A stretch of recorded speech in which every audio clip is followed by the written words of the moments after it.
भारत और अमेरिका के बीच टैरिफ युद्ध के बीच अब अमेरिका की तरफ से एक बड़ा बयान सामने आया है। दरअसल अमेरिकी राष्ट्रपति डोनाल्ड ट्रंप के एडवाइजर की तरफ से ये बयान सामने आया है। पीटर नवारो उनका नाम है। उन्होंने कहा है कि रूस और यूक्रेन युद्ध मोदी का युद्ध है। जी हाँ, उन्होंने सीधे तौर पर कहा है कि रूस यूक्रेन जंग की शांति के लिए जो रास्ता गुजरता है वो नई दिल्ली से होकर गुजरता है और उन्होंने अब भारत पर बड़ा आरोप लगाया है और साथ ही ये भी कहा है कि अगर भारत रूस से तेल खरीदना बंद कर देता है तो संभवतः 25% टैरिफ कम कर दिया जाए। दरअसल ये बयान ऐसे समय में आया है जब भारत पर अमेरिका का 50% टैरिफ लागू हो चुका है और भारत भी झुकने को तैयार नहीं है। ऐसे में ये बयान सामने आया है। इससे पहले एक और एडवाइजर हैं ट्रंप के, केविन हेसेट, उनकी तरफ से भी बयान सामने आया था। उन्होंने कहा था कि अगर भारत नहीं झुकता है तो अमेरिका भी नहीं झुकेगा। ऐसे में अब फिर से पीटर नवारो की तरफ से ये बयान सामने आया है। ये अमेरिकी राष्ट्रपति डोनाल्ड ट्रंप के बिजनेस एडवाइजर हैं और टैरिफ लागू करने में इनकी बड़ी भूमिका रही है और ऐसे में अब इनके तरफ से एक बार फिर से बयान आया और इन्होंने रूस यूक्रेन युद्ध को मोदी का युद्ध बता दिया और सीधे तौर पर भारत को जिम्मेदार ठहरा दिया, जबकि ये चाइना को जिम्मेदार नहीं ठहरा रहे हैं, जबकि चाइना भी रूस से भारत की तुलना में बहुत ज़्यादा तेल का आयात करता है, लेकिन सिर्फ निशाने पर भारत है। ऐसे में अमेरिका की नीतियों पर भी कई तरह के सवाल खड़े होते हैं। लेकिन अब लौटते हैं मुद्दे पर कि आखिर इन्होंने क्या कुछ कहा है। दरअसल सीधे तौर पर इन्होंने रूस यूक्रेन युद्ध को मोदी का युद्ध बताया है। नवारो का आरोप है कि भारत का रूस से सस्ता तेल खरीदना रूस की सैन्य आक्रामकता को बढ़ावा दे रहा है। उन्होंने टैरिफ में कटौती के लिए भारत को रूस से तेल खरीदना बंद करने की शर्त भी रखी है और साथ ही ये भी कहा है कि अगर आने वाले समय में भारत रूस से तेल खरीदना बंद कर देता है तो अमेरिका टैरिफ कम करने के बारे में विचार भी कर सकता है। नवारो का दावा है कि भारत का रूस से सस्ता तेल खरीदना ही मॉस्को की सैन्य आक्रामकता को हवा दे रहा है। नवारो ने कहा, अगर नई दिल्ली रूस से तेल खरीदना बंद कर दे तो अमेरिका भारत पर लगाए गए टैरिफ में 25% की कटौती कर सकता है। यह मोदी का जंग है क्योंकि अमन का रास्ता नई दिल्ली से होकर गुजरता है। भारत के रूस से तेल खरीदने की वजह से अमेरिका को भी नुकसान हो रहा है। भारत के ऊंचे टैरिफ की वजह से अमेरिका में नौकरियां, फैक्ट्रियां और आमदनी कम हो रही हैं।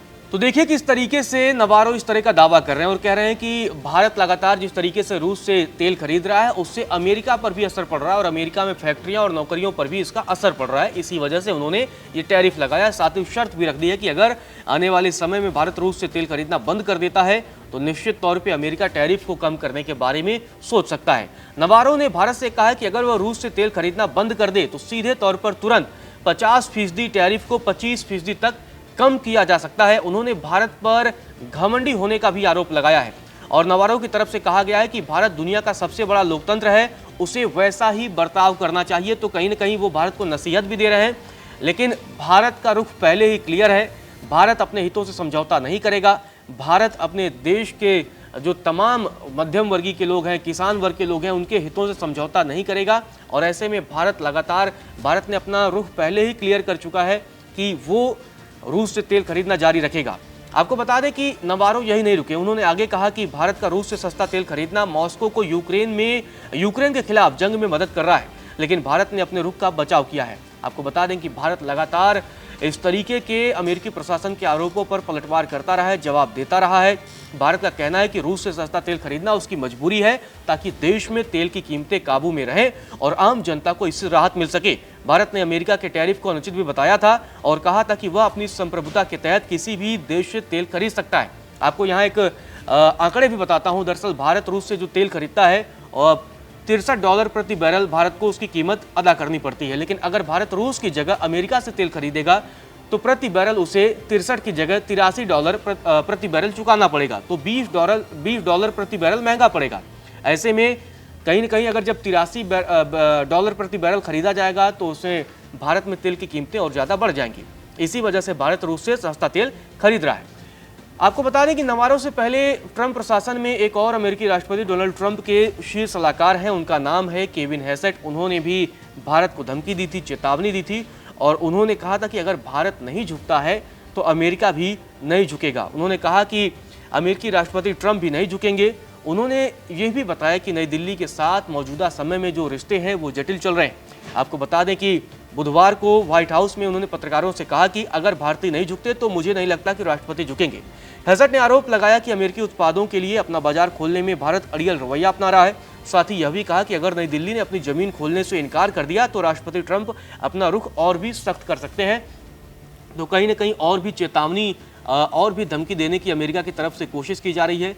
ये ऐसे समय में दी जा रही है जब भारत पर ऑलरेडी 50% का टैरिफ लागू हो चुका है और अब नई धमकी जो है अमेरिका की तरफ से वो आ रही है। और अब कहा गया है कि आने वाले समय में ट्रंप भारत के खिलाफ अपना रुख और भी सख्त कर सकते हैं। दरअसल यहाँ इनके एक बात को गौर करना जरूरी है, उनकी तरफ से ये कहा गया कि अगर भारत अपनी जमीन खोलने से इनकार करता, जी हाँ, जिस तरीके से डेयरी उत्पादों को लेकर बवाल है, इसके अलावा एग्रीकल्चर उत्पादों को लेकर, क्योंकि भारत पहले ही क्लियर कर चुका है कि भारत अमेरिका के लिए अपने एग्रीकल्चर मार्केट को, अपने डेयरी मार्केट को नहीं खोलेगा और अमेरिका लगातार उसी पर अड़ा हुआ है।